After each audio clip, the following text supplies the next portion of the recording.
Before Jin's untimely demise at the hands of Darth Maul in Episode 1, Dooku was losing faith in the Republic, and along with it, the Jedi Order for being basically its follower. He saw the corruption of the Senate and felt they were liars. Deep down, he was guided by more ideals than by practical considerations. After he witnessed a crisis that the Republic responded to by dispatching Jedi like disposable attack dogs, their mission ultimately resulting in their deaths. Dooku vowed that if the Republic caused any more needless Jedi deaths, that he would leave the Order for good. A while later, there was another crisis that the Republic mismanaged, and Jedi died. Sticking to his beliefs, he left the Order on his own terms, returning home and requesting access to his family money and title, thus becoming Count Dooku. It was his belief that the Republic had to fall, so that a new government could be reborn. This was the base structure for his turn, and the premise of what Palpatine used to manipulate him. In the Revenge of the Sith novel, Palpatine explains to Anakin that the Jedi would only need one reason to arrest him, and that was for being a Sith Lord. They would have judged him without knowing him because of the philosophical differences. Sidious did meet with Dooku in person on several occasions, manipulating him to the ways of the Sith. Now we should note that the Sith were dead for over 1,000 years, so for Dooku, this was the first real Sith Lord he got to speak with, instead of just relying on what the Jedi teach their students, which is that the Sith are liars and pure evil. With the death of Qui-Gon, his master, Count Dooku had the final straw. This was the final step he needed to complete his turn to the dark side. As we know, Qui-Gon was never a member of the Jedi Council. Why was this? Well, it was his defiance of the Council's ways that caused him to stray clear of their set paths. He felt they abused the Force by making the Force bend to the will of the people and the Senate, rather than the will of the Force itself. It was for this reason that prevented Yoda and the others from admitting his acceptance as a master on the Council instead of just the Temple. His ideologies of the so-called truth that Dooku spoke of in the scene at the beginning of this video is a clone of his master's way of thinking as well. At the death of Jin, who was like a son to him, Palpatine was well aware of Count Dooku's political preferences and used those to manipulate him into becoming his apprentice. He laid out a plan where Dooku could be the poster boy and trigger behind a massive political revolution that would result in a change of the Republic. As the promise of something new, Dooku knew this was a moment to take a step in the right direction. After all the years he spent helplessly watching as the Republic slowly fell apart before his eyes, this was just the opportunity and offer Dooku needed. Nothing left for him now, he fully gave himself to Palpatine's teachings and to the dark side of the Force, becoming Darth Tyrannus, the one who would rain tyranny on the Jedi.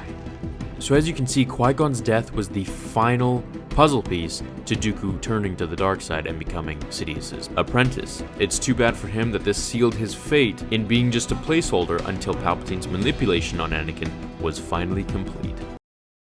Hey guys, and welcome back to another video. Today we're going to cover Labyrinth of Evil once again. This one is page 180 to 182, and it's going to be covering Count Dooku revealing why he told the Jedi about Sidious in episode 2, and the Sith's future plan to turn Anakin. Now, in an earlier video in this series that I'm making, covering the Legends book Labyrinth of Evil by James Luceno, I went over why Obi-Wan and Yoda believed that on Geonosis in Attack of the Clones, Dooku revealed the truth about the existence of Darth Sidious and exposed that he had taken control over the Senate. For those of you who may still be confused about why Dooku did that in the film, today you'll get the answers from Dooku himself, as well as learn what Sidious's original plan was to turn Anakin Skywalker to the dark side. At this point in the book, which takes place right before episode 3, Count Dooku is meeting with his master in a secret location on Coruscant at the abandoned industrial complex called The Works. It is where both Darth Maul and Dooku were trained in the dark arts by Sidious. Dooku is meeting with his master there to inform him that after having uncovered Viceroy Newt Gunray's Mechno chair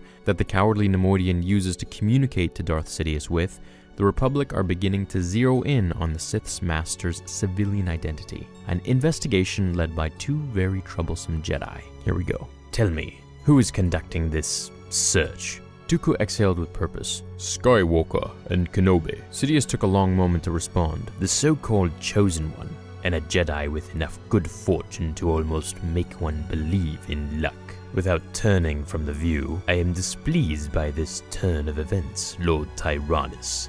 Greatly displeased. Once Master and Padawan, Kenobi and Skywalker had become the scourge of Dooku's existence. On Geonosis, he had deliberately allowed them to pursue him, just as Sidious had instructed him to do. Also as instructed, Dooku had made Kenobi aware of the existence of Darth Sidious, as a means of confusing the Jedi Order by telling them the truth. In the sloop's docking bay, he had demonstrated his mastery to Kenobi and Skywalker, although Skywalker hadn't been as easily defeated the second time they had dueled. Enraged, the young Jedi had proved a powerful opponent, and Dooku suspected that he had grown only more powerful since Geonosis. "Long have I watched young Skywalker," Sidious had once admitted, "and all the more so of late." Sidious paused to consider something, then said, "Yes, I begin to see the blazes along that trail Skywalker and Kenobi will follow." Sidious turned to Dooku, grinning malevolently. "Their single-mindedness will deliver them into our hands, Lord Tyrannus. We will set our trap for them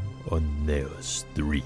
Dooku allowed his skepticism to show. "As remote a world as can be found in known space, my lord. Nevertheless, Kenobi and young Skywalker will find their way to it." Dooku decided to take it on faith. "What would you have me do?"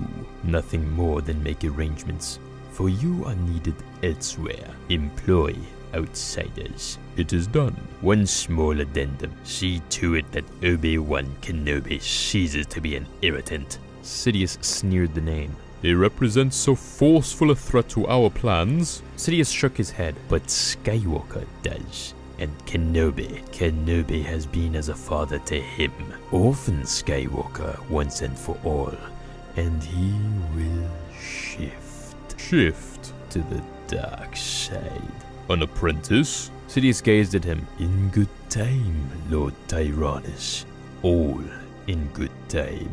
So, was revealing the truth at Geonosis genius or dangerously irresponsible? I mean, why even take the chance? Why even have the Jedi investigate the Senate at all? So that Palpatine looks that much more clean, assuming the Jedi didn't find anything? If Dooku hadn't mentioned it, the idea may never even have occurred to the Jedi. Ultimately, it turned out to work. But is that because the Sith strategy was so clever? Or was Dooku trying to actually tell Obi-Wan and warn the Jedi of what's to come? Was this his way of getting Sidious out of the plan and forming his own? What about Sidious's initial plan to turn Anakin to the dark side? What if Dooku had killed Obi-Wan during his confrontation against the two of them in Revenge of the Sith? Would that have turned Anakin immediately? Or would it have simply pushed or shifted, as Sidious likes to put it, the chosen one towards the dark side earlier than what happened in the movie? He would not have ended up in the Darth Vader suit, as there would be no duel on Mustafar. But do you believe at this point in Anakin's life, just prior to Episode 3, that the death of Obi-Wan Kenobi would have turned him to the dark side? Or was it only saving Padme that could have turned him? Personally, I think his trust would have been completely destroyed with the Jedi had Obi-Wan died. He would have maybe been able to see more of the political agenda that they had, more like Dooku and Qui-Gon even, had this possibly happened. But at the end of the day, I don't think anything would have really made Anakin turn to the dark side like it did if it weren't for Padme. It was really all he cared about.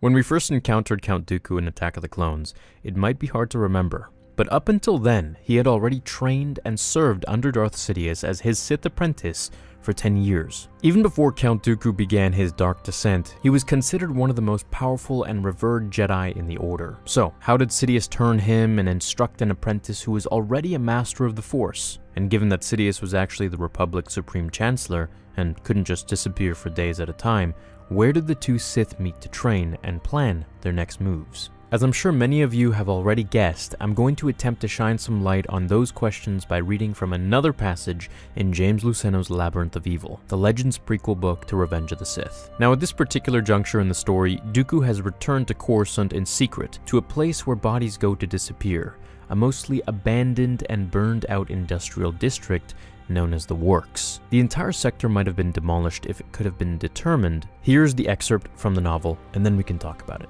The entire sector might have been demolished if it could be determined with any certainty just who owned what. Rumors persisted that hired assassins and crime syndicates had buried so many bodies in the Works that it should be considered a cemetery. And yet Dooku loved the place. The antithesis of his native Sereno, the Works was very much a home away from home for the human who had earned the title Darth Tyrannus. One structure in particular, columnar in shape, round-topped, propped by angular ramparts, rising from the defiled core of the works like a stake driven into its heart, strong in the dark side, made so by Darth Sidious.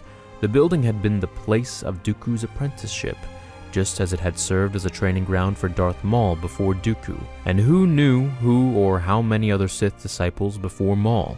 During the 10 years preceding the outbreak of the war, when Count Dooku of Sereno was believed to have been peddling his separatist agenda to disenfranchised worlds in the mid and outer rims, he had, in fact, spent long periods of time in the works, coming and going at will, or as required of him by Darth Sidious. Even in the 3 years since, he had been able to visit Coruscant without fear of detection, thanks in part to unique countermeasures the Genosians had engineered into his interstellar sloop. Dooku surveyed the docking bay with a certain fondness, recalling the years he had spent under Sidious's tutelage, learning the ways of the Sith, practicing the dark arts, perfecting himself, mastering evil, Yoda would have said.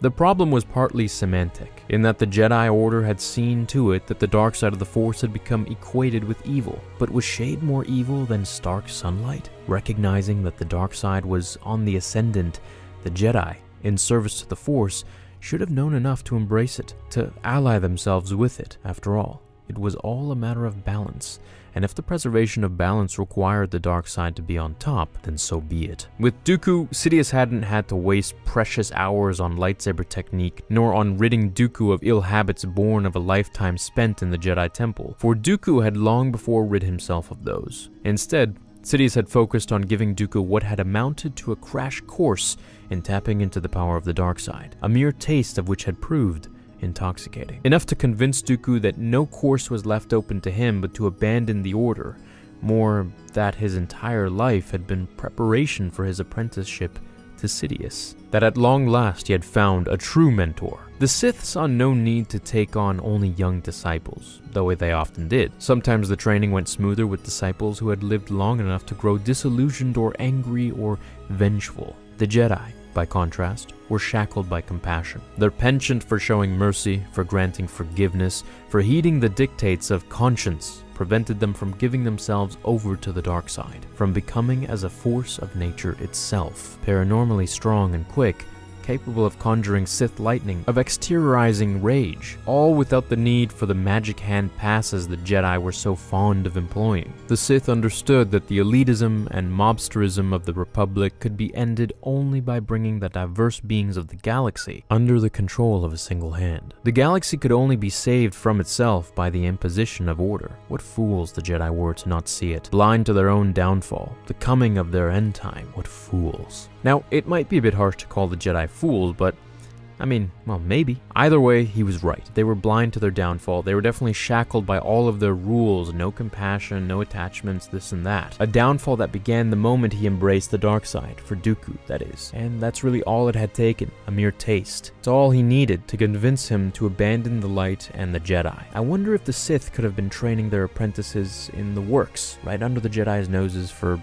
thousands of years. Maybe the work's history with the Sith is even older than that, much older. But I'm curious who those other disciples that Sidious trained could have been, if there were any. Maybe him and Plagueis trained there. Did you know that Plagueis had 7 other potential apprentices throughout the galaxy?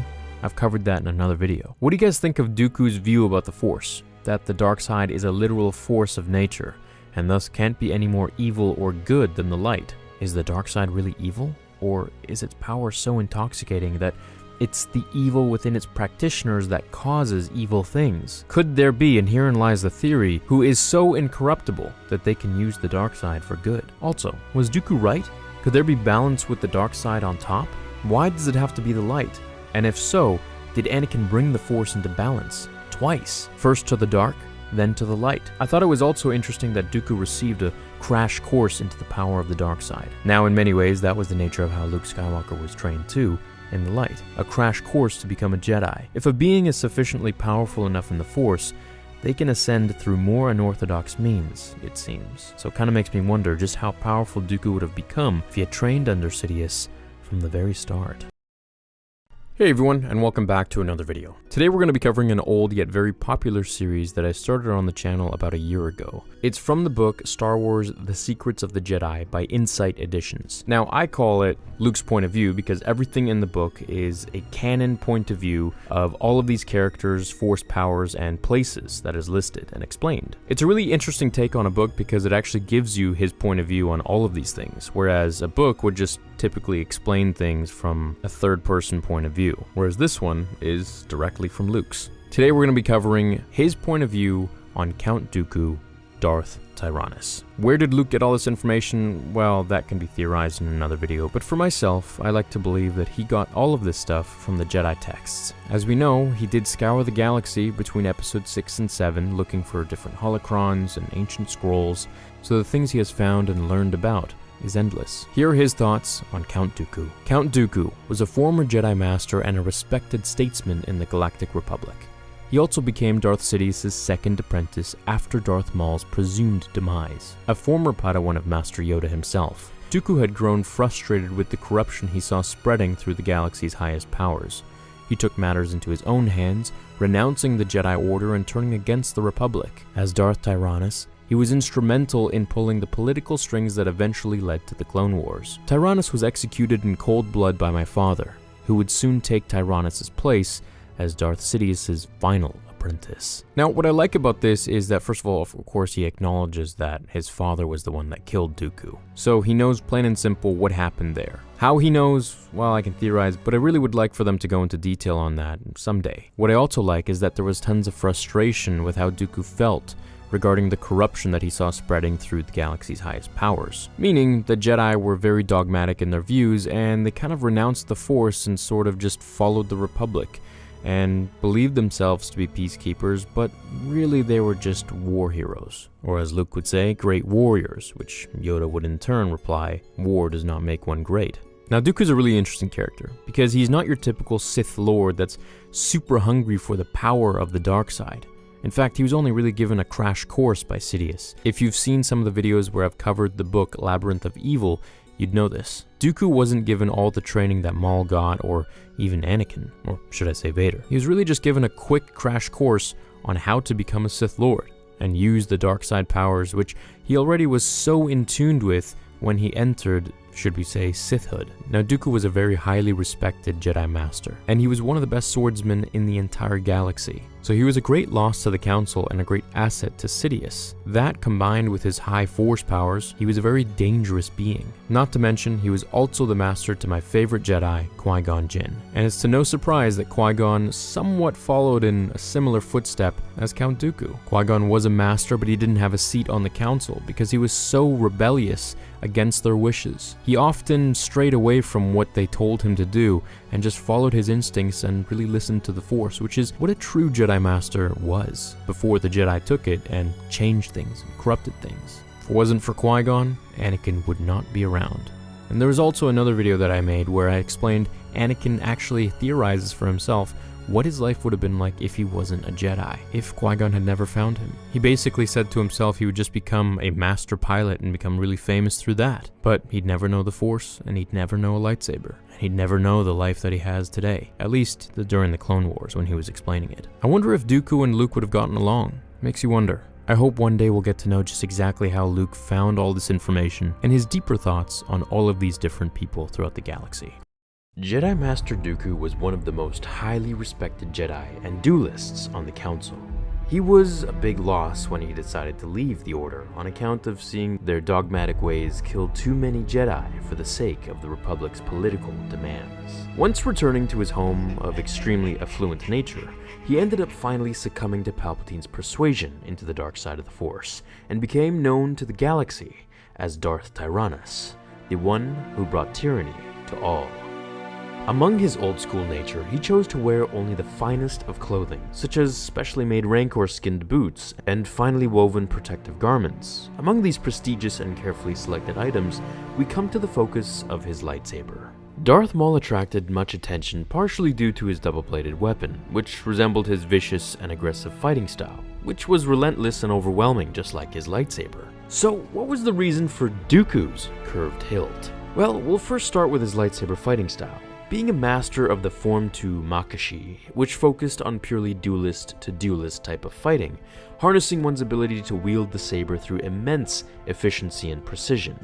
This caused him, just like his old-fashioned clothing, to carefully custom design his lightsaber to his preference and liking. It suited him perfectly, as the respectable man that he was, regardless of which side of the Force that he chose. The use of curved hilts allowed for more precise movements as well as near-perfect flexibility when engaged in lightsaber-to-lightsaber combat. It was also more complex and gave the creator of such a hilt more of a challenge in aligning the crystals, which you can imagine would be difficult. This was perfect for Dooku's ego. Added to this, it required a minor variation in holding the grip. Curved hilts needed to be held more in the palm, rather than from the fingertips like a normal lightsaber. The hilt's curvature also gave the wielder more power when delivering overhand strikes, and in doing so, would alter the angle of the attacks by the merest fraction of a degree. This was usually just enough to confuse and disorient an unsuspecting opponent, which proved to be evident in his duel against Obi-Wan and Anakin on Geonosis in Episode 2. Also added to that duel, Dooku was just that much more well-versed with lightsaber combat, and overall just a better fighter, at least at the time. However, the hilt style wasn't limited to just Form 2 users. Anakin used a curved hilt with Form 5 to great success. During his first duel against Asajj Ventress, after being disarmed, he stole one of Ventress's lightsabers and defeated her with it, despite not having any training with the hilt style. The only weakness to this lightsaber hilt was deflecting blaster bolts, in which the same weakness belonged to Form 2. However, due to Dooku's blade mastery and experience in the Force, he could fend off many blasts to save his life. Here's a bonus fact: did you know that Darth Bane also used a curved lightsaber at one point in his lifetime? Have you guys ever wondered about the peculiarity of Dooku's lightsaber? It was for sure a little bit different, and I've covered in a lot of different videos about why he had it this way. It was a much more old-fashioned style for fencing, and actually the actor who played Dooku, Christopher Lee, was very, very skilled in fencing himself. So when the swordsmen behind the film saw him, they said, well, let's give you a one-handed lightsaber style. Anyways, the curved lightsaber provides more power on his downswing and allows for obviously just a different, more interesting look. As we can see here, we can see the activator and the different grips and all this and that. Pretty basic. However, there was one button at the very top that other lightsabers did not have. This button was a thumb trigger that can shorten the blade instantly for short-range surprise attacks.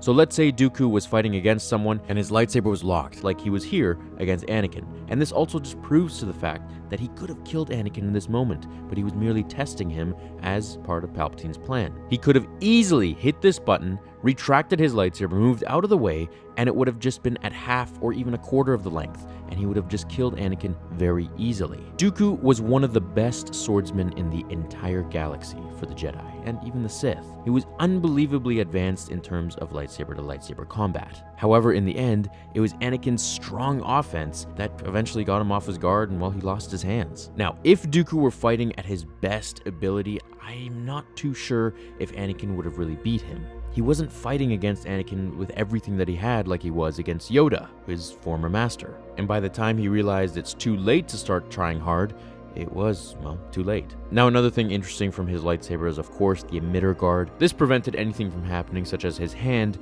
getting hit by the lightsaber with this guard in place. Other lightsabers actually do have this. It's not so much a button, but they have a knob that can shorten and lengthen the actual lightsaber blade. But to have a shortcut button like this that would just retract immediately to a certain height is something that the other lightsabers did not possess. Now, before this video ends, let me briefly explain why Dooku's fighting style was so good. I mean, besides the fact that he was very skilled at it, the form was something that was outdated at the time because it was created during the Old Republic, long before the Sith had the rule of two. And because of this, not many modern Jedi had experienced dueling another lightsaber opponent with this form, but Dooku practiced this style his entire life. His proficiency, as well as his unfamiliar fighting form, made him one of the most dangerous lightsaber duelists on both sides of the Sith and Jedi.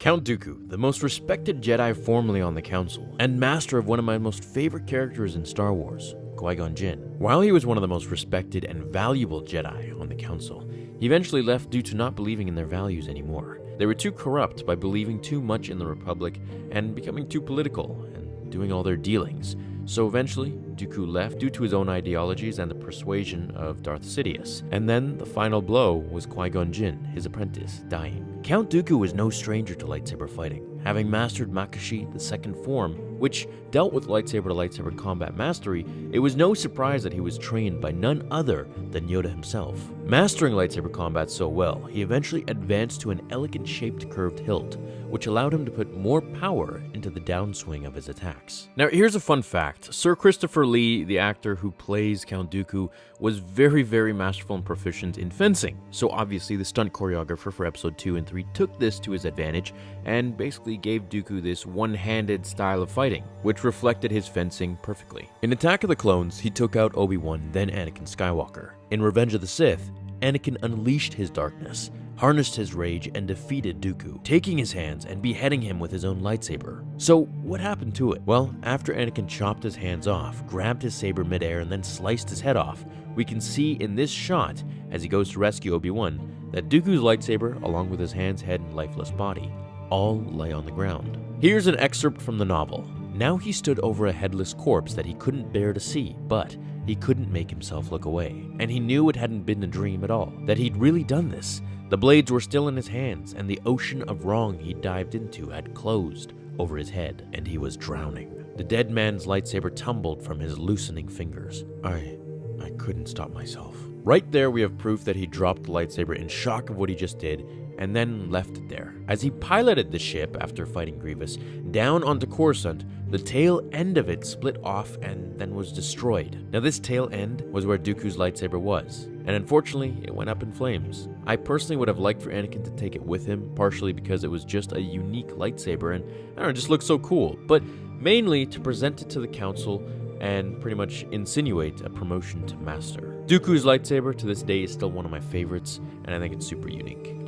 The rise of Dark Jedi plagued the Order with many new challenges, and among these challenges was how to outwit enemy Force users in lightsaber duels. But there was a problem. Since the lightsaber was created millennia ago, the Jedi Order had only used one simple technique in combat. This was known as Shi-Cho, or Form 1, and it was almost entirely useless when it came to dueling other lightsaber-wielding combatants. After all, the Jedi held a monopoly on the weapon, and they arrogantly never expected to face off against splinter groups of their own community. Now, Form 1 reflected their short-sightedness. That first technique relied far too much on a Jedi's natural connection to the Force, and their ability to use it to direct their actions. Without a series of specific deadly moves, watching any Form 1 duelist was akin to watching a youngling wildly deflect blaster bolts from a training droid. Desperate for a way to defeat the ever-increasing Sith and Dark Jedi left in the wake of their great schisms, the Jedi took their dueling halls and developed Makashi, Form 2. So what exactly was Form 2? And why did it suddenly disappear, nearly 1,000 years before the rise of Darth Sidious's new galactic empire? When we look at Makashi, it's tempting to describe the martial art as an entirely reactionary new form. Much of what makes it unique was based on the glaring weaknesses present in Shi-Cho, or Form 1. While Form 1 dissuaded its practitioners from killing their opponents, and instead focused on simply disarming them, if they could, Form 2 taught the opposite. Among Form 2's primary objectives was preventing an enemy from slicing your lightsaber out of your hand. And since Makashi fell into favor with early Sith and Dark Jedi, it's not hard to see how the precision-based lightsaber technique allowed its practitioners to kill their opponents far more easily than Form 1. After all, Shiak, the piercing motion of plunging the point of a lightsaber through an opponent's body, as opposed to slicing at it, was one of Form 2's primary goals. As we describe the disparity between the lightsaber dueling techniques, it might be hard to imagine just how different they are with words alone. So just take a look at their most famous practitioners and you'll be able to see the difference. By the modern era, Form 1 was almost entirely relegated to younglings, as the beginner form that all newly initiated Jedi were mandated to study. The only high-ranking master who even cared to become an expert in it was Kit Fisto. Throughout the Clone Wars, the Nautolan Master showed just how powerful Form 1 could be when wielded in the right way, able to deflect blaster fire from multiple enemies in the midst of a battle and take on several melee options at once. The far less precise but liberal style of Form 1 was perfect for taking on several lesser skilled enemies at once. But when we look at Form 2's most famous master, we see an entirely different tale. Count Dooku was one of the only Form 2 experts alive during the Clone Wars, and he also happened to be among the greatest duelists in the galaxy. Empowered by his own great strength in the Force, and also the dark side,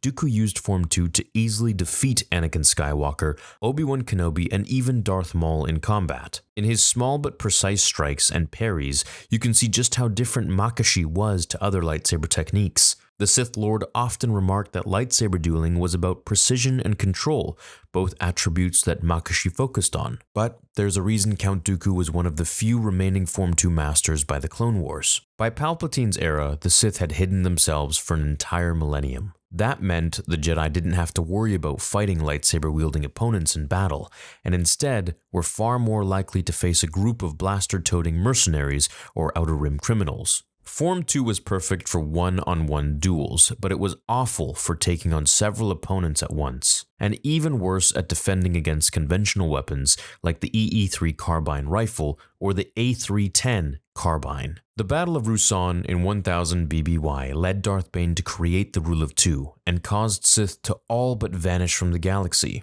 nearly taking Form 2 into obscurity with it. Although the Jedi continued to teach it at their temple, aspiring young Padawans turned their attention away from the art of dueling Sith. After a while, the prospect of having to defend oneself from a dark side user was so preposterous that Form 2, like Form 1, was regarded as an ancient holdover from a long time ago. But a few of Makashi's moves, like their ability to prevent Sun Diem, the disarming maneuver, were preserved in almost all forms. In addition to the lack of actual lightsaber-wielding enemies, Form 2 fell out of favor for another reason. If you were strong enough, you could just hack your way to victory against a Makashi master.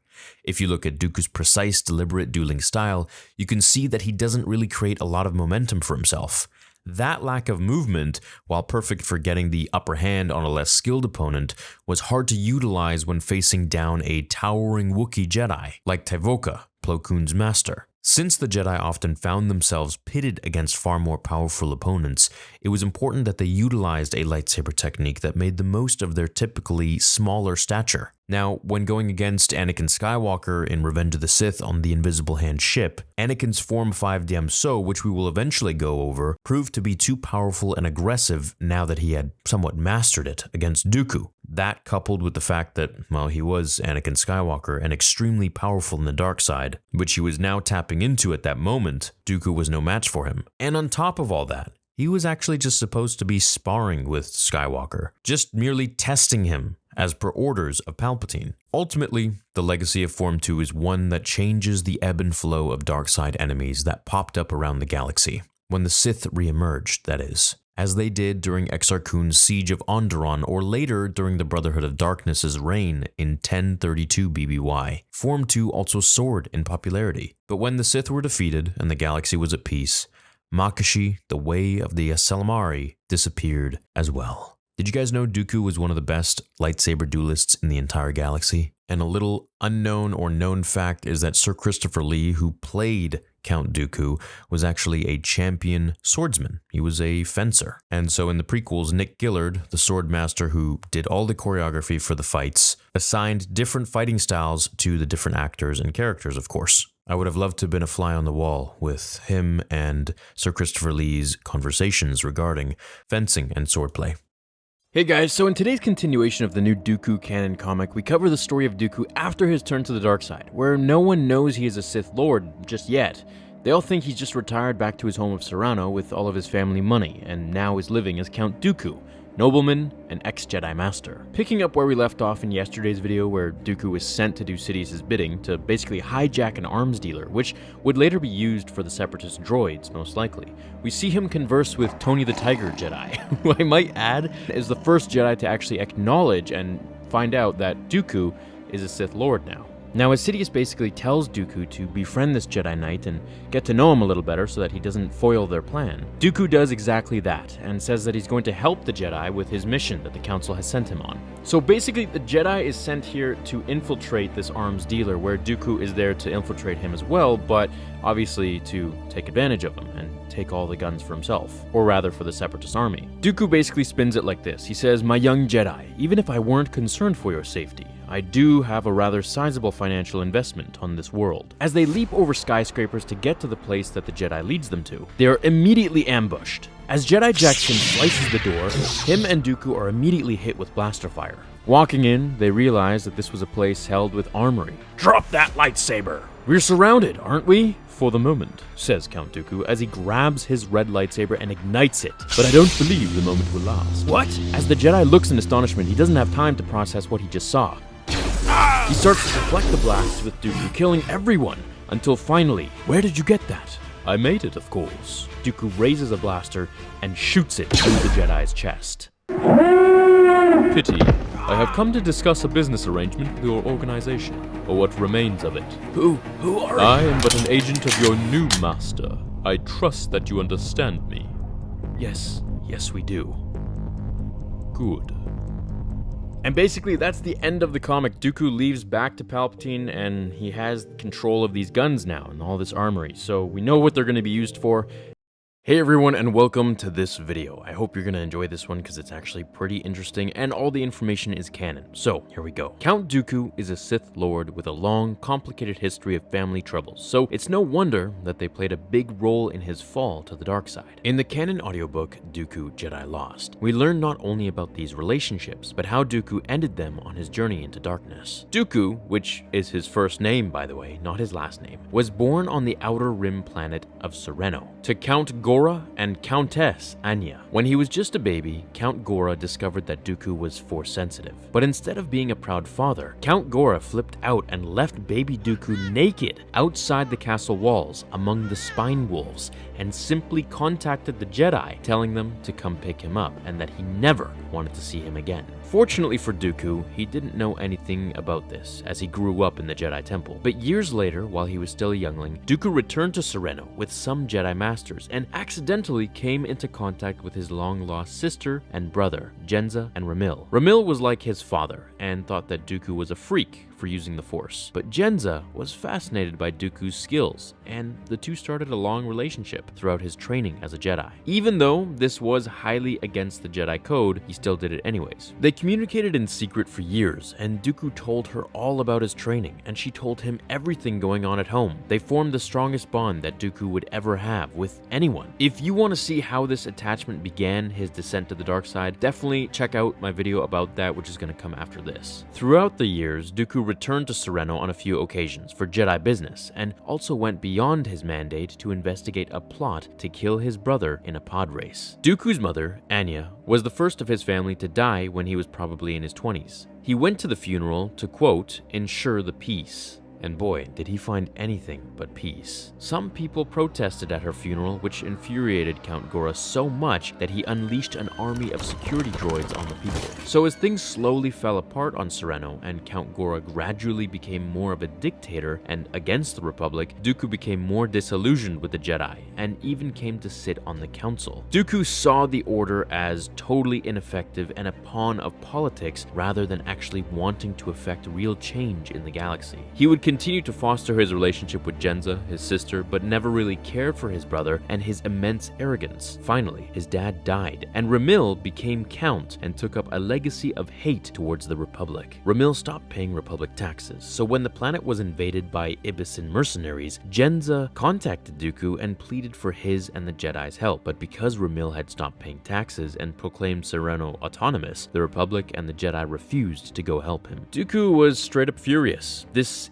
action broke the idealistic Dooku's faith in the Jedi, and he went to help Sereno without their approval, along with Masters Costana and Sifo Dyas. When they arrive, the planet is in complete disarray. Dooku and the others fight the Ibisins until Ramil shows up with his thousands of security droids and win the battle. The war isn't over, because Ramil then captures Dooku and tortures him on his ship. He learns that Ramil actually hired the Ibisins to invade Sereno so that he could save the day and prove to them that they didn't didn't need the Republic's help to survive, and that they should secede. Sereno would then be a world of its own power. Now, the point of Ramil's plan was to frame Dooku, a Jedi Master, murdering his sister Jenza, and then broadcasting the entire murder being committed with Dooku's lightsaber, so that people will be against the Jedi and Republic forever. But we all know you don't mess with Master Dooku. He becomes one with the Force and the dark side, and overcomes the immense torture that had been clouding his mind, and uses the Force to take control of an ancient dragon-like beast called the Tirataka. A beast so huge and powerful that the Sith controlled it in ancient wars on Sereno. Dooku makes the Tirataka burst forth from the ground and kill Ramil's entire army of droids. Dooku then summons his lightsaber through the hull of the ship and kills his brother. After the carnage, they discover that when the beast came up from the ground,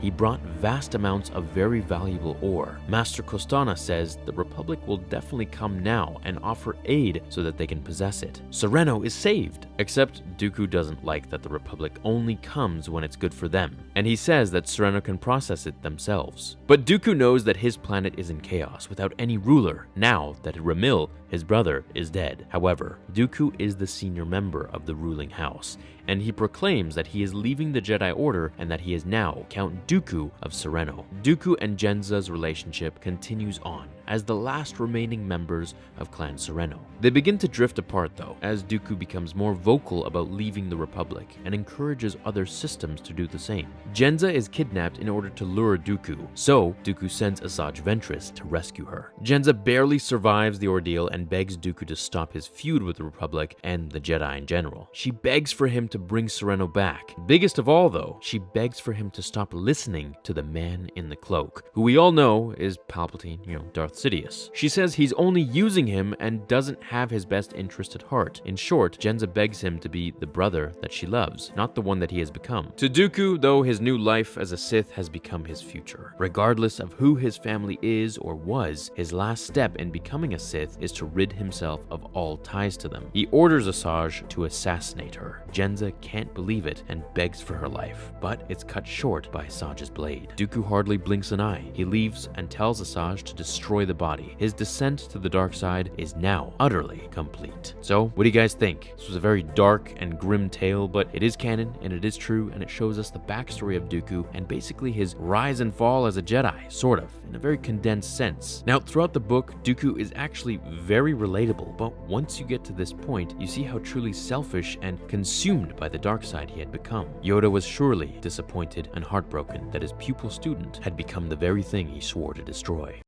Count Dooku became a Sith after he had been on the Jedi Council for many years. Before that, he had grown up in the temple from the time that he was a baby. Dooku called the Jedi his family. He grew up in a family of light side of Force users, so you'd think his transition to the dark side would be quite difficult. But we learn in the new audiobook, Dooku Jedi Lost, that Dooku received instruction in ways of the Sith from the time that he was a youngling in the temple. Not from Yoda, but from a Jedi Master named Lyn Costana. I've mentioned Master Costana in a variety of other videos since she played such a pivotal role in Dooku's training, but I wanted to do a video just about her since she's so fascinating and because I'd like to see more of her. Costana was a female Altiri Jedi Master who served the Order prior to Episode 1. She had the unique job of searching the galaxy for Sith artifacts to be stored in the Bogan collection of the Jedi Archives, a place that only Masters could go. She performed these searches not because the Council told her to, but because she felt the Sith were about to return and that the Jedi Order needed to be prepared for it. In fact, the Council and her never really saw eye to eye about anything, especially the Sith artifacts. She even calls Yoda an old goblin behind his back and thought it was ridiculous that he wouldn't let her study the prophecies about the Sith. She insisted to Yoda, "Something's coming, Master Yoda. I can feel it?" asks Yoda. Unfortunately for her, despite years of searching, she found very little relics or evidence, mostly probably because Sidious or Plagueis were so good at covering their tracks. But she did learn a lot about the dark side and taught everything that she knew when Dooku was still a youngling. He and his best friend, Sifo-Dyas, which I just made a video on yesterday, hope you enjoyed it, broke into the Bogan collection to see what was there. While they were there, Dooku saw a vision of a Tirataka, a giant dragon-like creature that the ancient Sith controlled on Dooku's home planet of Sereno. Dooku would later control the same creature with the Force to kill his older brother. But that's another story, so check out my video about that. But back to when Dooku was an initiate, Master Kostana was very intrigued that the Bogan collection would trigger such a Force nightmare in young Dooku. So she placed some Sith manuscript pages into Sifo Dyas's book for both initiates to find. Dooku believed this was a sign that she was trying to convert them to the Sith. So Dooku takes his lightsaber and confronts her. Just imagine, a little youngling confronting a Jedi Master and challenging them to a duel. It's kind of funny. Anyways, Dooku thinks that she's a Sith and attacks her. Kostana is impressed by Dooku's skills and makes up a tale about a fictional Darth Sicaea who also used a curve-hilted lightsaber. Dooku presses his attack more and more until Kostana actually gets a little scared of the fury and darkness within Dooku. Yoda finally arrives and stops the fight and tells Dooku that it was all a test to see how Dooku would react and to teach him that the darkness he felt within Kostana was actually within Dooku himself. In other words, Dooku had to be careful to not let his inner darkness control him. This is kind of like Mace Windu, how he had a darkness within him and he used Vapad, he created Vapad, which was a variant of the 7th lightsaber fighting form to harness the dark side within him, or channel it. Dooku's fascination with Master Kostana never went away. He originally wanted her to choose him as her Padawan and was disappointed when she chose Sifo Dyas instead. However, because Yoda wasn't the most ever-present master due to his role as Grandmaster, Dooku spent a lot of time with Master Kostana and Sifo Dyas over the years. Now, here's where she teaches him about the Sith, and I want to clarify something very clear. She does not teach him how to be a Sith, but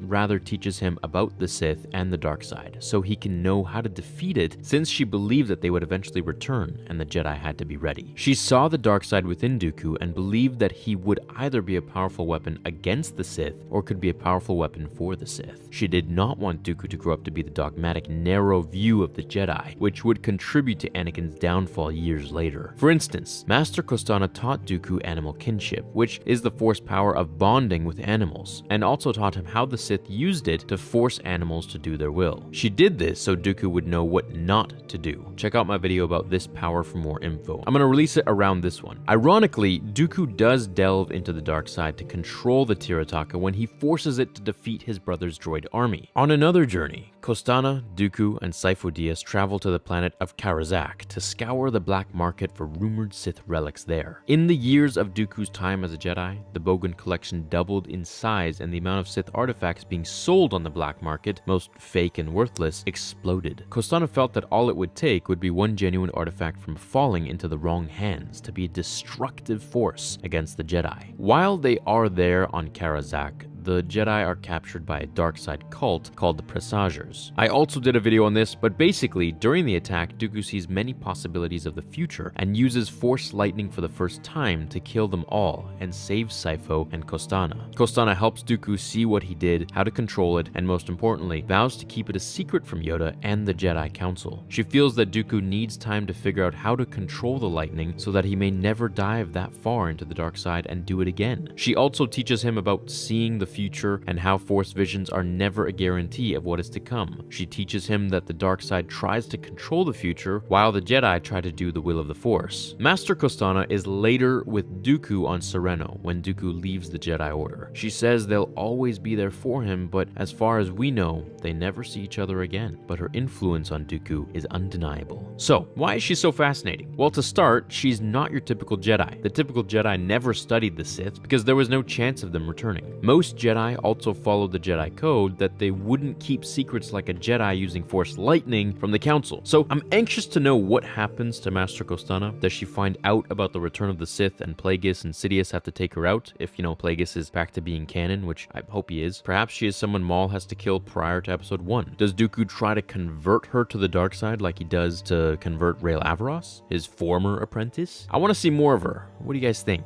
Do you think she's around when Episode 1 happens, or does she meet her end prior to that? Hey everyone, hope you're doing well today. Today we're going to cover another excerpt from the Labyrinth of Evil, which takes place just before Revenge of the Sith. This one covers a pretty interesting topic. Well, I pretty much say that about every one of my videos, but I mean, hey, I try to choose only interesting topics, so I guess that's why.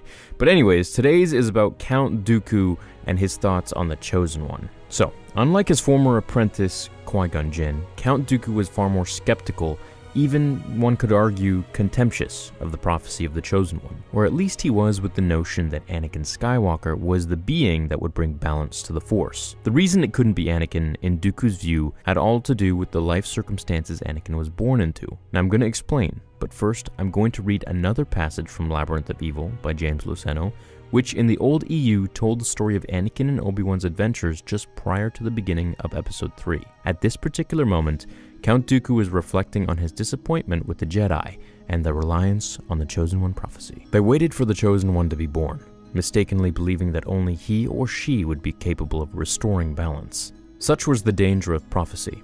It was into such times that Dooku had been born, placed because of such a strong connection to the Force among an order that had grown complacent, self-involved, arrogant about the power they wielded in the name of the Republic. Turning a blind eye to injustices, the Republic had little interest in eradicating because of profitable deals forged among those who held the reins of command. While midichlorians determined to some degree a Jedi's ability to use the Force, other inherited characteristics also played a part, notwithstanding the Temple's best efforts to eradicate them. Having hailed from nobility and great wealth, Dooku yearned for prestige, even as a youngster.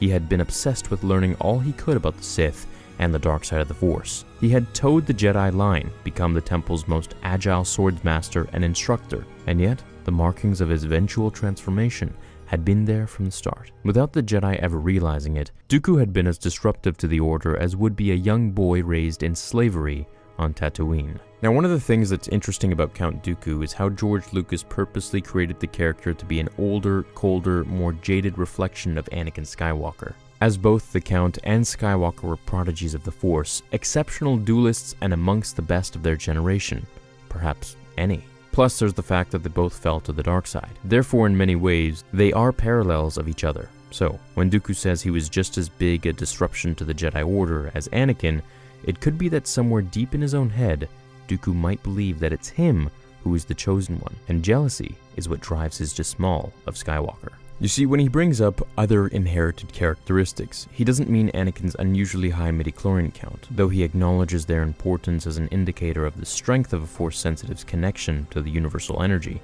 Other traits are necessary to truly stand out, or so Dooku believes. And for the Count of Sereno, that extra ingredient is the station in life you are born into. Blue blood, as they say. Dooku's aristocratic heritage, to him, makes him superior to a slave from Tatooine. Now, Dooku is wrong, of course. The Force doesn't discriminate on a being's class based on how much money you have or where you come from. Jedi and Sith have come from all corners of life in the galaxy, Anakin being a prime example of that. He was born into slavery and was the actual Chosen One. But even though Force sensitives appear from all walks of life, there are also powerful Force legacies. The most famous example, of course, being the Skywalkers. So, not blue blood, but Jedi blood. Heritage does play a factor too.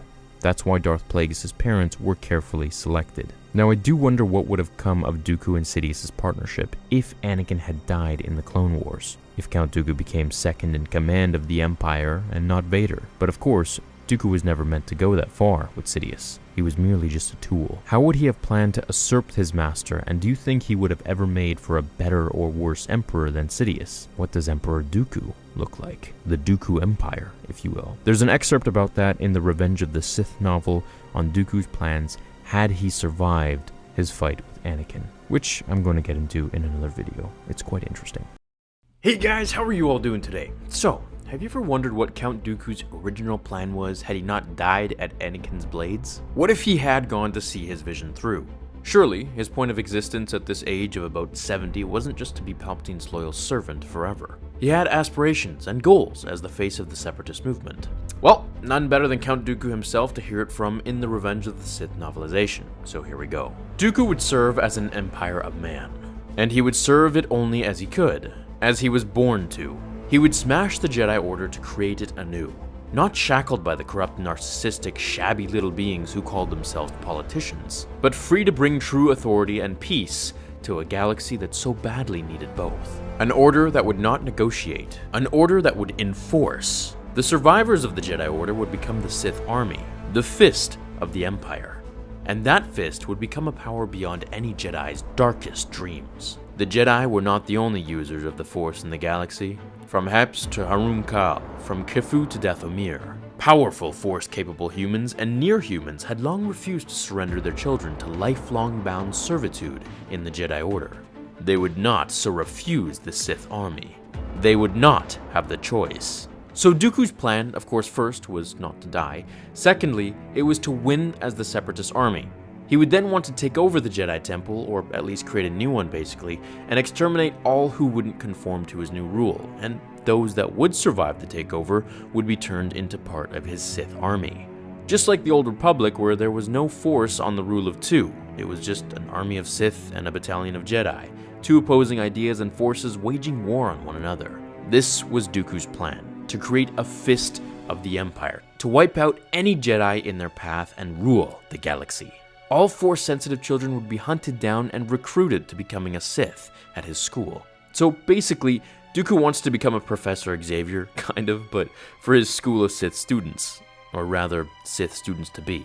Now, that would be a really cool and fun alternate universe. Just imagine, he opens up this temple and trains Force-sensitive children of the galaxy to become Sith, teaching them, how to shoot Force lightning, to release their hatred upon the enemy, and so on and so forth. That'd be a pretty sweet comic series. Maybe I'll make a fanfiction if we don't get that in the future. I always love seeing the original plans of the characters had they not died. Mind you, Dooku is one of the richest men in the whole galaxy as stated in the novel itself, so we know that he could have made anything happen, especially a Sith army. Now, the real question is, which Jedi Master would have conformed to his new rule? I doubt Master Windu would, and I also doubt Master Yoda would, so he'd have a hard time defeating them unless, of course, Palpatine was still in the picture. But that's a question I guess I could ask you guys. So let me know, who do you think would conform to his rule? Perhaps Qui-Gon if he had not died. How did Anakin beat Dooku so easily in Revenge of the Sith? Dooku was one of the most respected duelists in the galaxy, trained by Master Yoda, master to Qui-Gon Jinn, and known by all for his perfection in the Form 2 fighting style, Makashi. Dooku was one of the only people in the galaxy, apart from Windu and Palpatine, who could keep up with Yoda in a duel. He beat Obi-Wan in Episode 2 and as well here, so why did he lose to young Anakin? First, I'd like to reiterate some text from the Revenge of the Sith novelization in regards to this scene, and then we'll go into details as to how Anakin beat him. In the book, Sidious had told Dooku to hold back because he wanted to use Anakin to kill Obi-Wan, and now I quote, "Then Sidious, for some reason, decided to intervene. Don't fear what you're feeling, Anakin. Use it, said Palpatine. Call upon your fury. Focus it, and he cannot stand against you. Rage is your weapon. Strike now. Strike. Kill him." Dooku thought blankly, kill me? He found himself wondering in bewildered astonishment if Sidious had suddenly lost his mind. And then he felt a sickening presentiment that he already knew the answer to that question. Treachery is the way of the Sith. Now, on a side note, irrelevant to the book, Sidious was present, so he could have easily used the Force to hinder or enhance Anakin in some way, just as he did here with Obi-Wan. Check it out. So, a few things were at play here. At the start, Dooku was told by Sidious to hold back. Once he saw Anakin was not the same fighter as in Episode 2, he had trouble generating enough power to ward off Anakin's newfound abilities in the Form 5, Dem So, which is characterized by power attacks and defense immediately followed by a counterstrike. This new variant of his previous Form 5 fighting style used more aggression and domination to press their attacks. One of the advantages of Form 2 is its level of control and one-on-one domination. Dooku's Form 2 was great for its level of control and one-on-one domination. However, its downfall was the lack of ability to generate momentum, which, as stated above, is something Skywalker had. Another thing that slips many of our minds is that Anakin's prosthetic arm in this film was extremely overpowered, in the sense that he was taking a gun to a knife fight. The robotic arm allowed him to, according to Star Wars The Visual Dictionary, as being much stronger and dexterous than a normal human arm. In the fight, we frequently see Dooku pushed backwards to his surprise by Anakin's heavy strikes. And lastly, again, according to the novel, once Anakin saw Obi-Wan was thrown into the corner unconscious by Dooku, he was able to finally tap into his dark side powers, unafraid of the consequences, as this was now a do-or-die moment. This propelled his abilities into a different league for Dooku, who now had to rely on the Force to keep up with Anakin's movements, which were so fast that he couldn't keep track of. His shift to tap into the dark side can be noted in this scene here. I hope this shed some light on how Anakin was able to defeat Dooku for what seemed so easily. Now, I think it makes a little more sense. Hey guys, and welcome to today's new episode. So in The Phantom Menace, we got the death of Qui-Gon Jinn at the hands of Darth Maul. During the funeral, many highly respected Jedi Masters such as Yoda and Mace Windu were there to pay their respects along with Anakin, Obi-Wan, Queen Amidala, and Palpatine. Now, of all the people that were there, why wasn't Count Dooku? I mean, even Jar Jar was there. Dooku was Qui-Gon's master, and it was his death that helped push Dooku over the edge of committing to leaving the Jedi Council and joining the Sith. So why wasn't he at the funeral? Because George hadn't thought of him yet until episode 2. Alrighty guys, thank you so much and I will see you... Nah, I'm just kidding. As much as I searched the novels and as much as I wanted to find the answer for this, there isn't one. Plain and simple, there's zero answer to this that I could find. However, I can hypothesize a reasonable answer in Galaxy that would make sense. Dooku at this point in the timeline had just been hit with the news of his former apprentice dying. This drove him over the edge. He was already disillusioned with the Jedi Order for a while now, and he was planning on leaving, but this was what set him off. In the Legends Darth Plagueis novel, he said this to Palpatine before Qui-Gon's demise. Dooku blew out his breath. "Perhaps it's something we can discuss in the future." "You've made your decision, then?" Dooku nodded.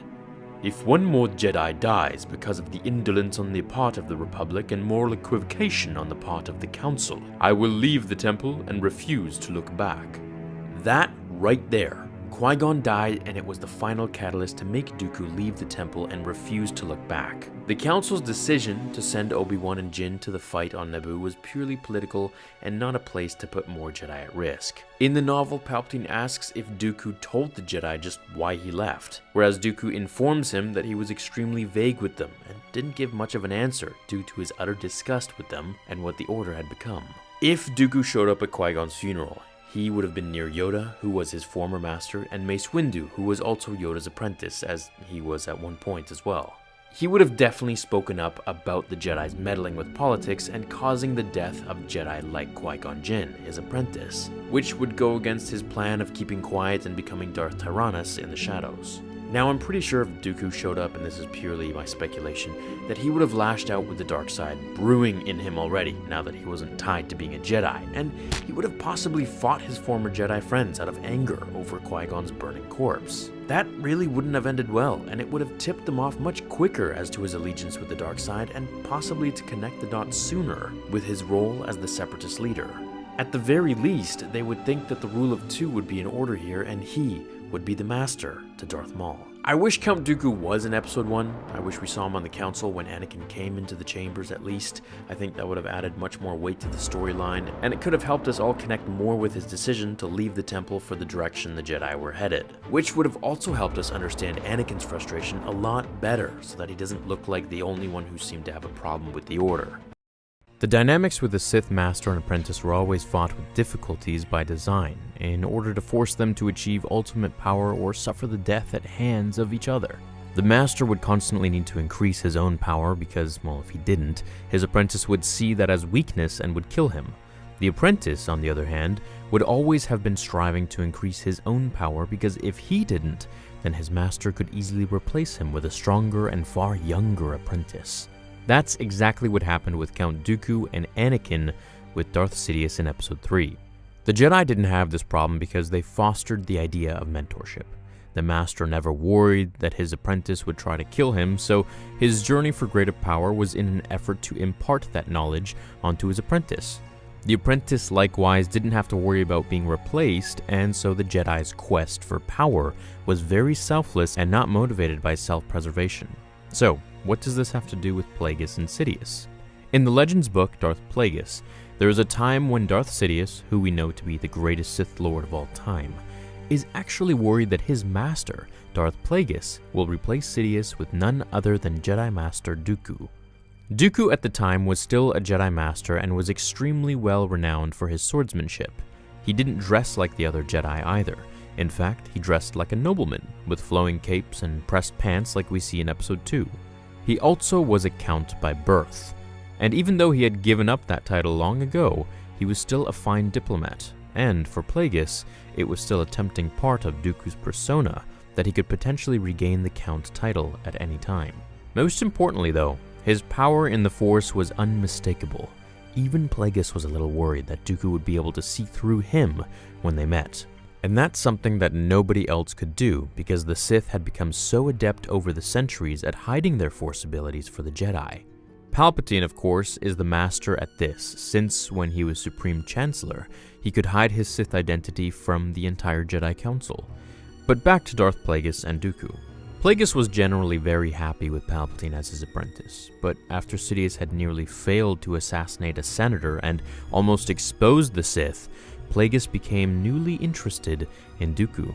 During a meeting that both Plagueis and Dooku attended on Sereno, we get inside the Sith's head about all of this. The book reads, Plagueis felt certain that Sidious would evolve into a commanding Sith, but just now the young Naboo was drunk with power and prone to making mistakes. When the Dark recognized one as a true ally, a novice could lose his or her way. Bane, adoring Sith masters like Plagueis' master, Darth Tenebris, might have used the meeting with Dooku as a means of threatening their apprentices with replacement. Plagueis, however, had no such intention, which was why he hadn't mentioned to Sidious that Jedi would be attending the meeting. Even so, he found himself wondering whether a dissatisfied Jedi like Dooku could be insurance against a reversal of fortune, some unexpected event that would rob him of Sidious, or perhaps turn to the Dark without formal enlistment and manipulate it into instigating a schism in the Order. As he had told Sidious, even a trained Jedi could succumb to the lure of the dark side on his or her own.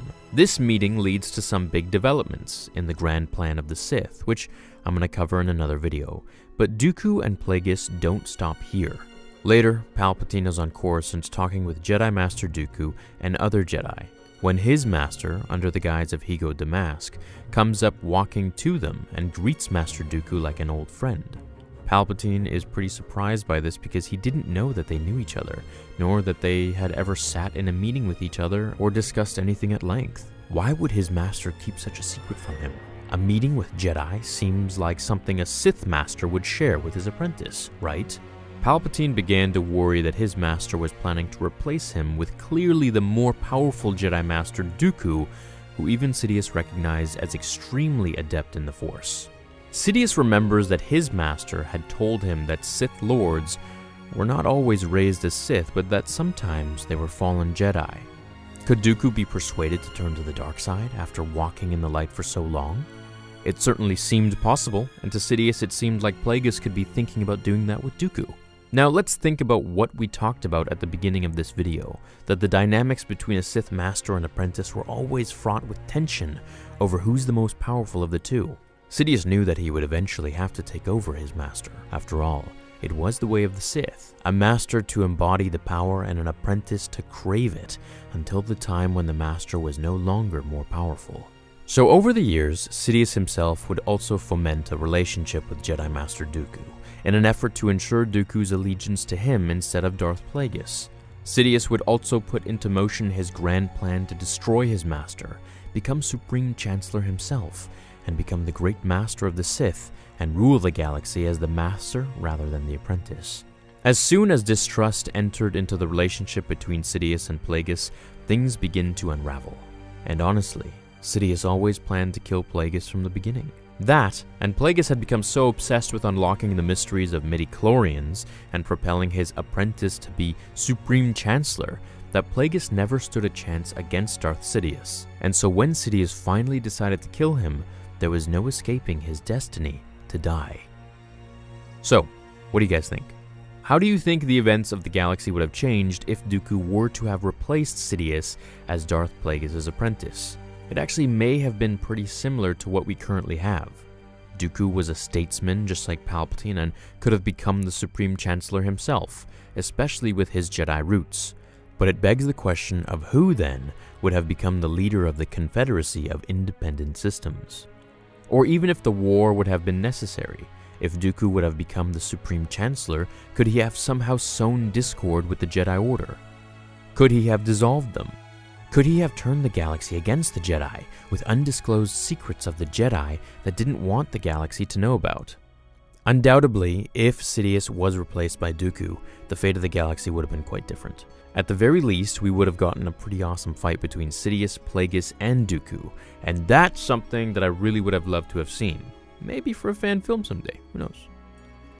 Hey everyone, how are you all doing today? So when episode 2 Attack of the Clones hit theaters in 2002, we were introduced to a new Sith Lord, and one of my favorites, Darth Tyrannus, aka Count Dooku, aka the Count of Sereno. His power was crazy when he dominated Anakin and Obi-Wan, and then he went toe-to-toe against Yoda, which was the first time that we saw Yoda use his lightsaber in the movies. I mean, I remember I was 12 years old, it was crazy in the theater, everyone was going nuts, they were clapping, they were cheering, and it was definitely an awesome memory that I have. I remember thinking, wow, he's so powerful. Now, almost 20 years later, we're finally learning more about that master and apprenticeship in the new canon audiobook, Dooku Jedi Lost. You guys have heard me talk about it before. It's really a fun audiobook, and I really enjoy it. In it, we learn why Yoda, who was the Grand Master of the Jedi Order and normally didn't take his own Padawan, chose to personally initiate Dooku, and that Dooku originally wanted to be trained by another Jedi Master. Prior to Yoda, Dooku had his eyes set on a Jedi Master named Lyn Costana, a Altiri female who served the Jedi prior to the events of Episode 1. Dooku wanted to be trained by her because of her expertise in Sith artifacts. Dooku was fascinated with them and even snuck into the Jedi archives one night with Sifo Dyas to look at some. The whole part in the audiobook gave me a very Harry Potter vibe, and it was something that was definitely fun to listen to. Master Costana shared Dooku's obsession, and she went around the galaxy locating and analyzing Sith and Darkside artifacts so that the Jedi could prepare for the inevitable return of the Sith. She believed that the Sith would return sooner and the Jedi needed to be ready, a view that the rest of the Jedi didn't share, especially Grandmaster Yoda and the rest of the Jedi Council. Now, Yoda believed that finding relics was unnecessary and could potentially lead to the dark side. He especially disagreed with Master Costana that younglings and Padawans needed to be prepared for a potential return of the Sith. He believed that they wouldn't come back. Her fascination with these artifacts was so strong that Dooku even accused her to be a secret Sith when he was still a youngling, a claim that he later learned to be incorrect, but also strengthened his desire to be trained by her. If a Jedi can learn from the dark side and resists its call like she was doing, he wanted to learn it too. So when it came time for the Masters to choose their apprentice, Dooku was ready. At this time of the Jedi Order, younglings paired off to have a lightsaber duel with each other in front of the Masters, and the Masters would be guided by the Force in selecting the Padawan that they wanted to train. Dooku wanted to impress Master Costana, so he fought and defeated his friend Sifo Dyas with one hand behind his back and blindfolded. To his surprise, though, Master Costana selected Sifo Dyas as her apprentice. How could she do this? It was outrageous, it was unfair, and he knew that she felt a connection with him over the quest for Sith artifacts, but she still chose another. His anger was tempered, though, when Yoda surprisingly chose him as a Padawan. While it wasn't against the Jedi Code for members of the Jedi Council to take Padawans of their own, it was rarely ever done, except in emergencies, because the nature of their work would separate master and apprentice, often, and would be unfair to both. However, Dooku would indeed become Yoda's first Padawan in quite some time. When his training with Yoda begins, Dooku finds Yoda meditating in the courtyard. Dooku tries to get his attention, but Yoda doesn't respond. Dooku figures he doesn't want his meditation disturbed, so he leaves and comes back the next day to find Yoda still meditating and still ignoring him. Dooku comes back day after day and is ignored for an entire month, his anger rising and rising each day until he pulls out trees from their roots to get Yoda's attention. Now, this part in the audiobook was really sweet because he actually manipulates mud to make it look like sculptures, and is basically just doing anything to impress Yoda at this point. Yoda finally opens his eyes and simply asks Dooku if Dooku is ready to begin his training. So the start of Dooku's apprenticeship is full of trolling and starts with a bang. During the course of his training, Yoda often had Dooku go on missions with other Jedi, so Yoda could remain on Coruscant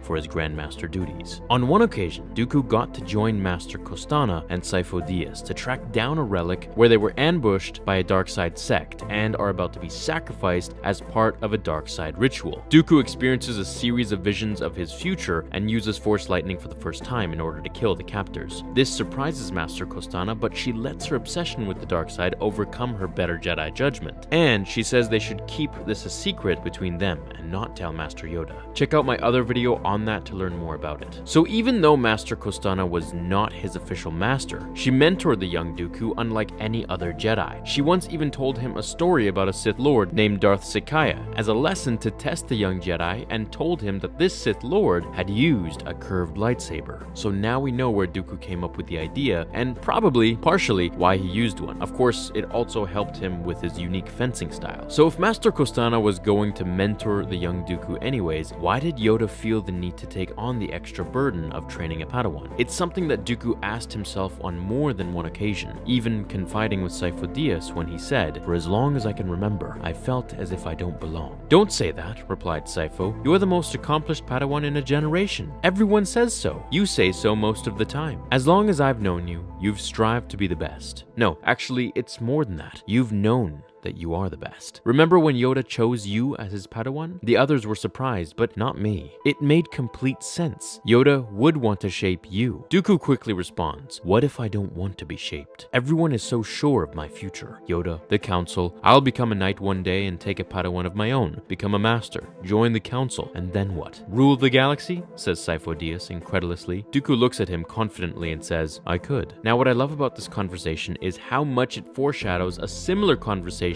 that Anakin and Padme will have years later, where he says that someone should rule the galaxy. It also foreshadows Dooku's rise to leader of the Confederacy in the Clone Wars, linking these two characters and their lust for power very well. But this conversation between Dooku and Sifo Dyas also tells us two reasons why Yoda chose to personally train Dooku. One, because Dooku had the potential to be one of the most powerful Jedi in years, and Yoda was the best equipped to train such a raw power, himself being the most powerful Jedi in the Order.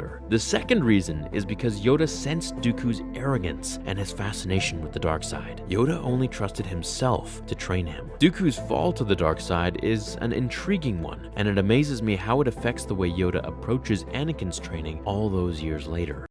Hey guys, so in Star Wars, we all know that Count Dooku was a Jedi Master far before he turned to the dark side. Apprenticed to Master Yoda, he later went on to be the master of Qui-Gon Jinn, who trained Obi-Wan. At some point during his career as a Jedi Master, he felt it was necessary to leave the Order and join the Sith Lord Darth Sidious, who we all know is Palpatine. Now, the passage that I'm gonna read is from The Labyrinth of Evil. It's a Legends novel now, and it takes place when Obi-Wan basically asked Master Yoda just why Dooku left the Order and turned to the dark side. It's a pretty long passage, so I'm gonna stop talking and get to the scene for you. Here we go. I've heard rumors about Dooku's early fascination with the dark side. Was there not an incident in the temple involving a stolen Sith holocron? Yoda squeezed his eyes shut and nodded. True, that rumor is. But understand, Obi-Wan, a Jedi Dooku was for many, many years. Difficult the decision is to leave the Order. Influenced he was by many things. The death of your former master, for one.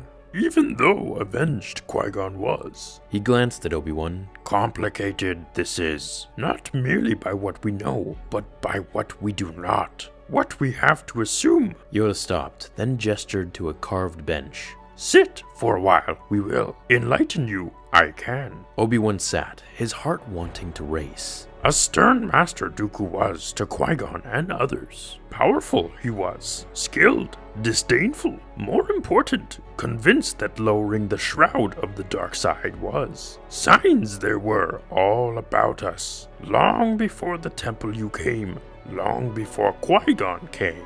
Gross injustices, favoritism, corruption. More and more called the Jedi were to enforce the peace. More and more deaths there were. Did the Council sense that the Sith had returned? Never absent they were, Obi-Wan, but stronger, suddenly, closer to the surface. Spoke much of the prophecy Dooku did. The prophecy of the Chosen One. The larger prophecy that unfold the dark times would.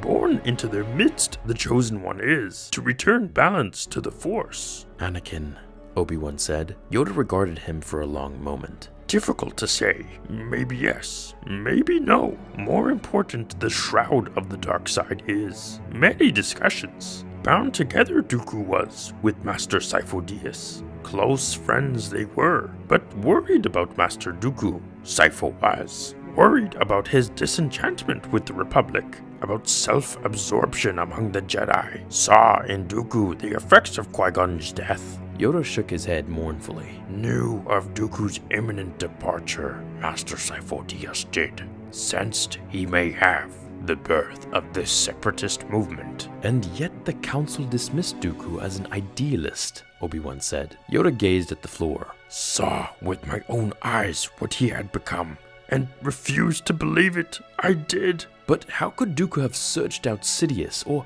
was it the other way around? Impossible to know, but accept Sidious as a mentor, Dooku did. Could Sifo-Dyas have foreseen that as well? Also impossible to know. Believed he might have, that Sidious Dooku would hunt down to destroy. Could that have motivated Dooku to leave the Order? Perhaps, but by the power of the dark side, even the most steadfast heart can be seduced.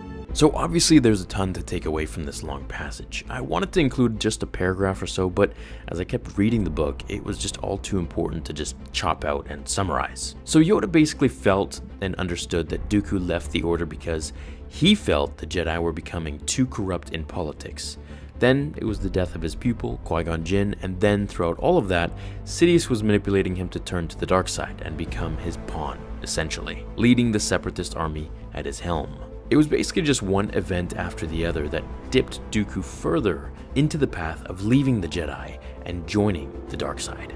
I wonder if Dooku would have fully turned had Qui-Gon not died. While he was close already to turning, I think Qui-Gon's murder was what pushed him over the edge and cemented him further into the dark side way of life even more. That and of course Palpatine's brilliant manipulations on his mind. Dooku was one of my favorites as well. His mastery with a lightsaber and his cunning sense of humor during battles was something that I always enjoyed. Calm, confident, experienced, and battlefield veteran. Dooku is one anthology film, or at least comic series, that I'd really like to see.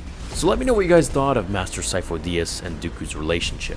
Thanks for watching everyone, and I will see you all in the next episode of Star Wars Theory. Until then, my fellow Jedi and Sith friends, remember, The Force will be with you always. Fulfill